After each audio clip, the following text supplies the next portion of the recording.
डाची वालिया मोड़ मुहार वे सोनी वालिया ले चल नाल वे सोनी वालिया ले चल नाल। मैं बहुत बड़ी फ़ैन हूँ सुरेंद्र कौर जी की। अच्छा। और उनको बहुत सुनती हूँ, मुझे लगता है मैं रोज़ ही उनको 1 घंटा सुन ही लेती हूँ। और उसके बाद सबसे पहला जो मेरा आकर्षण खींचा था जो पंजाबी में, वो है कि शबद कीर्तन। मैंने सबसे पहले बहुत बहुत रिस्पेक्टेड है भाई हरजिंदर सिंह जी। लोग इमेजिन करते हैं कि बड़ा स्टूडियो सेटअप में गाना चाहिए, लेकिन हमारा जो सिस्टम था वो एक मोबाइल फ़ोन से हम लोग घर के कमरे में बैठ के रिकॉर्ड करना शुरू करते थे, तो वो बिल्कुल अलग अलग था। तो इसीलिए ये बहुत चैलेंजिंग था कि ये वाला आइडिया है जो अभी कोई कर नहीं रहा है मेरी उम्र में। सोनी वालिया ले चल नाल वे हाय सोनी वालिया ले चल नाल वे हाय सोनी वालिया ले चल नाल वे। ਸਤਿ ਸ਼੍ਰੀ ਅਕਾਲ। ਤੁਸੀਂ ਸੋਸ਼ਲ ਮੀਡੀਆ ਦੇ ਦੁਨੀਆ ਦੇ ਵਿੱਚ ਜੇ ਦੇਖੀਏ ਤਾਂ ਬਹੁਤ ਸਾਰੇ ਨਾਮ ਹੁਣ ਤੱਕ ਬਹੁਤ ਸਾਰੇ ਹੋ ਗਏ ਨੇਗੇ। ਪਹਿਲਾਂ ਬੜੇ ਚੁਣਿੰਦਾ ਨਾਮ ਸੀਗੇ ਜਿਨ੍ਹਾਂ ਨੂੰ ਉਹਨਾਂ ਦੀ ਕਲਾ ਦੇ ਨਾਲ ਭਾਵੇਂ ਉਹਨਾਂ ਨੂੰ ਗਰਾਊਂਡ ਦੇ ਉੱਤੇ ਉਸ ਤਰ੍ਹਾਂ ਦੀ ਕ੍ਰੈਡੀਬਿਲਿਟੀ ਨਾ ਮਿਲੀ ਹੋਵੇ, ਬਟ ਸੋਸ਼ਲ ਮੀਡੀਆ ਨੇ ਜਿਸ ਤਰ੍ਹਾਂ ਦੇ ਨਾਲ ਉਹਨਾਂ ਨੂੰ ਕ੍ਰੈਡੀਬਿਲਿਟੀ ਦਿੱਤੀ ਤੇ ਪਲੱਸ ਇਹ ਸੀ ਕਿ ਉਹਨਾਂ ਦੇ ਚਾਹਣ ਵਾਲੇ ਨੇ ਜਿਹੜੇ ਉਹ ਉਹਨਾਂ ਨੂੰ ਨੇੜੇ ਭਾਵੇਂ ਨਾ ਮਿਲੇ ਹੋਣ ਪਰ ਦੁਨੀਆ ਦੇ ਵਿੱਚ ਉਹਨਾਂ ਨੂੰ ਬਹੁਤ ਸਾਰੇ ਮਿਲੇ। ਹੁਣ ਤਾਂ ਖੈਰ ਇਹ ਹੈ ਕਿ ਜਦੋਂ ਬੰਦੇ ਨੂੰ ਫਿਰ ਸੁਣਨ ਲੱਗ ਜਾਂਦਾ ਸੀਰੀਅਸ ਲੈ ਕੇ, ਫਿਰ ਨੇੜੇ ਵਾਲਿਆਂ ਨੂੰ ਵੀ ਸਮਝ ਲੱਗਦੀ ਹੈ ਕਿ ਹਾਂ ਇਹ ਬੰਦਾ ਕਿੰਨਾ ਕਾਬਲ ਹੈ। ਇਹਨਾਂ ਸਾਰੀਆਂ ਚੀਜ਼ਾਂ ਤੋਂ ਪਰੇ ਜੇ ਕਹੀਏ ਕਿ ਅੱਜ ਚੰਡੀਗੜ੍ਹ ਦੇ ਵਿੱਚ ਕਲਾਗ੍ਰਾਮ ਦਾ ਕਿਉਂਕਿ ਇੱਕ ਇਵੈਂਟ ਚੱਲ ਰਿਹਾ ਹੈਗਾ, ਤਾਂ ਉਹਦੇ ਵਿੱਚ ਅਲੱਗ-ਅਲੱਗ ਜਿਹੜੇ ਸਿੰਗਰ ਨੇ ਉਹ ਪਹੁੰਚਦੇ ਨੇ ਤੇ ਮੈਥਾਲੀ ਠਾਕੁਰ ਪਹੁੰਚੇ ਹੋਏ ਸੀਗੇ। ਉਹਨਾਂ ਨਾਲ ਗੱਲ ਕਰਨ ਦਾ ਮੌਕਾ ਮਿਲਿਆ ਕਿਉਂਕਿ ਇਹ ਵੀ ਉਹਨਾਂ ਛੋਟੇ ਕਲਾਕਾਰਾਂ ਦੇ ਵਿੱਚੋਂ, ਯਾਨੀ ਕਿ ਉਮਰ 'ਚ ਛੋਟੇ ਕਲਾਕਾਰਾਂ ਦੇ ਵਿੱਚੋਂ ਇੱਕ ਨੇ ਜਿਨ੍ਹਾਂ ਨੇ ਇੱਕ ਸੋਸ਼ਲ ਮੀਡੀਆ ਦੇ ਉੱਤੇ ਆਮ ਤੌਰ 'ਤੇ ਕੀ ਦੇਖਿਆ ਜਾਂਦਾ, ਵਿਊਵਰ, ਸਬਸਕ੍ਰਾਈਬਰਸ, ਫॉलोवर ਕਿੰਨੇ ਨੇਗੇ, ਜਿਨ੍ਹਾਂ ਦੀ ਕਰੋੜਾਂ तक तादाद पहुंची। मैथाली, पहले तो स्वागत है आपका, आप चंडीगढ़ पहुंचे। धन्यवाद धन्यवाद। ये जब सफ़र शुरू हुआ था उस समय 2016-17 के बीच में आपने शुरुआत की थी इसकी, तो उस समय के दौरान में सोशल मीडिया का इतना ट्रेंड बन गया था कि आप लोगों ने देखा कि सोशल मीडिया पे वो रिच मिल सकती है, आपकी संगीत को वो तवज्जो मिल सकती है जो शायद बाहर ना मिलती हो। हाँ, जब मैं एक रियलिटी शो में गई थी 2017 को, उससे पहले से ही मैं मतलब काफ़ी पहले से ही संगीत में हूँ और सीख रही हूँ दिल्ली में रह करके। लेकिन 2017 में जब मैं रियलिटी शो में गई जहाँ पे देश भर के बच्चे आए हुए हैं और उनका मैनेजमेंट देखते थे कि सब लोग बहुत ज़्यादा एक्टिव हैं अपने इंस्टाग्राम, फेसबुक या यूट्यूब पे, तो मुझे लगता था मुझे भी अपना बना लेना चाहिए अब तो वहाँ से ही सीख के मैंने अपना ये सोशल मीडिया चालू किया। और फिर वहाँ से लौटने के बाद फिर एकाएक करके मैंने जो एक लोक संगीत का जो क्षेत्र है उसको एक्सप्लोर किया और सीखते गई, गाती गई। जो जो मुझे आता था, जो जो मैंने बचपन से सीखा अपने घर वालों से, वो गा गा के अपलोड करना शुरू किया। तो इस तरीके से मेरी वो सफ़र शुरू हुई। हाँ, उस समय उतना ज़्यादा नहीं था, लेकिन मुझे लग रहा है कि जिस दौरान हमने शुरू किया वो उस समय तक वो इंटरनेट काफ़ी ज़्यादा घर घर तक पहुँच चुका था। मिताली, शुरुआती दौर में जिस तरह से आपने कहा कि आपने जो हमारे आसपास का है, जो हमारा कल्चर है, उन सब चीज़ों को आपने आगे बढ़ाने की कोशिश की, आगे भी उसको आप आगे बढ़ा रहे हो, उसको लोग एक तरह के तौर पर आपको देखा जाता है। आमतौर पे ज़्यादातर लोग अगर हम देखें तो वो विदेशी सिस्टम को ज़्यादा अपनाते हैं। ये टफ नहीं लगा कि लोग इसको पसंद करेंगे? हालांकि ये तो हमारे अंदर है, लेकिन फिर भी लोग ज़्यादा बाहरला सुनना पसंद करते हैं। बिल्कुल, 2017 की बात सोचिए, 6 साल पहले तो बिल्कुल ही ऐसा ट्रेंड था कि लोग फिल्मी गीतों को गाना, गिटार या फिर मतलब पूरा वेस्टर्नाइज्ड था। अपना सोशल मीडिया पे भी हम देखते थे लोगों को गाते हुए, तो लोक गीत गाने वाला मुझे तो नहीं दिखता था कोई उस समय। लगता था कि सिंगर अगर कोई दूसरा राग छेड़ेगा तो शायद उसको सुनेंगे नहीं लोग। हाँ, तो इसीलिए ये बहुत चैलेंजिंग था कि ये वाला आइडिया है जो अभी कोई कर नहीं रहा है मेरी उम्र में, तो मुझे एकाएक करना चाहिए कि नहीं। लेकिन पापा बड़े सपोर्टिव रहे। पापा का सारा आइडिया रहा कि नहीं नहीं, वो गाओ जो तुमने सीखा है बचपन से, वो गाओ जिस पे कमांड है।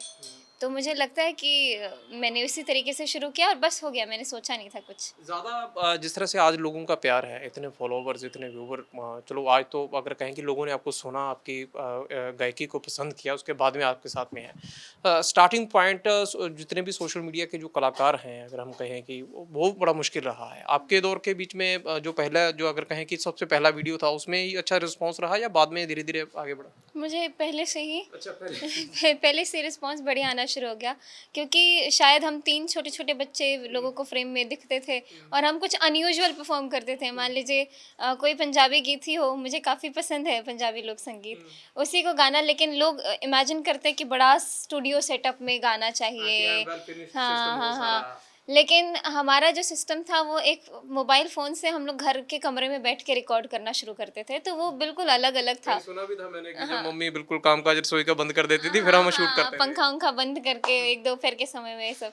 तो वो बहुत ही अलग था, शायद इसीलिए लोगों का आकर्षण खींचा होगा हमने। सबसे ज़्यादा आपने तो खैर कई और भाषाओं के बीच में भी आपने देखा कि जो जहाँ-जहाँ का लोक गायक जो है पंजाब का जैसे आपने बात की या बाकी जगह की। सबसे ज़्यादा इन सब की तरफ वैसे आपका रुझान रहा या इंटरेस्ट था कि बाकी जगह के भी देखा जाए कल्चर को या स्टेट्स को? क्योंकि भारत में तो अगर देखें जितने स्टेट्स सभी का अलग-अलग कल्चर है। हाँ, हाँ। शुरुआत ही मेरी बिहार से हुई, जहाँ का कल्चर ऑलरेडी बहुत रिच है। अलग-अलग बिहार के अंदर ही अलग-अलग भाषाएँ, बोलियाँ हैं।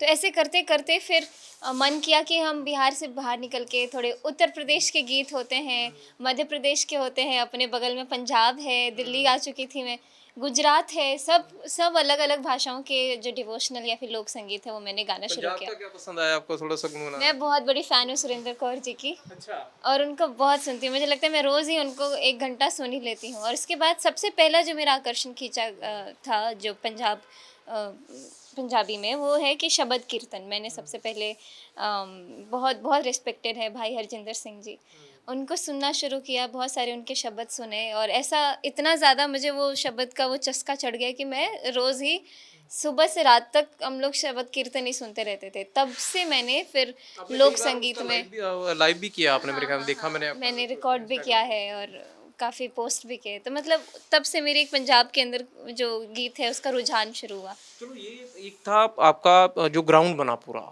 जिसमें पहचान आ गई कि मैथिली ठाकुर है कोई और मैथिली ठाकुर को लोगों ने सर्च करना शुरू किया।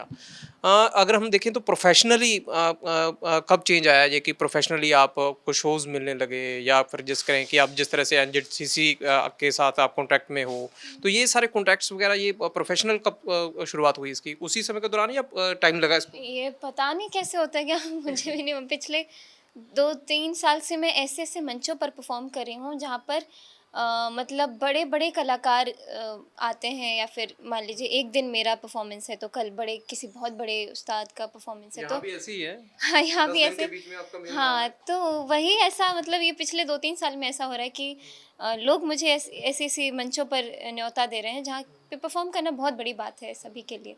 तो ये बस हो रहा है, ऐसे बोलते हैं ना, मेरा आपकी कृपा से सब काम हो रहा है। तो मुझे कोई इतना सोचती-वोचती नहीं हूँ, बस अपना बेस्ट देना ही ये सोचती इन हूँ। सब चीज़ों के बीच में अगर कहें कि छोटी उम्र में आपकी ये शुरुआत हुई एक तरह से प्रोफेशनल सिस्टम की, तो इन सब के बीच में कहीं बचपन खोया तो नहीं?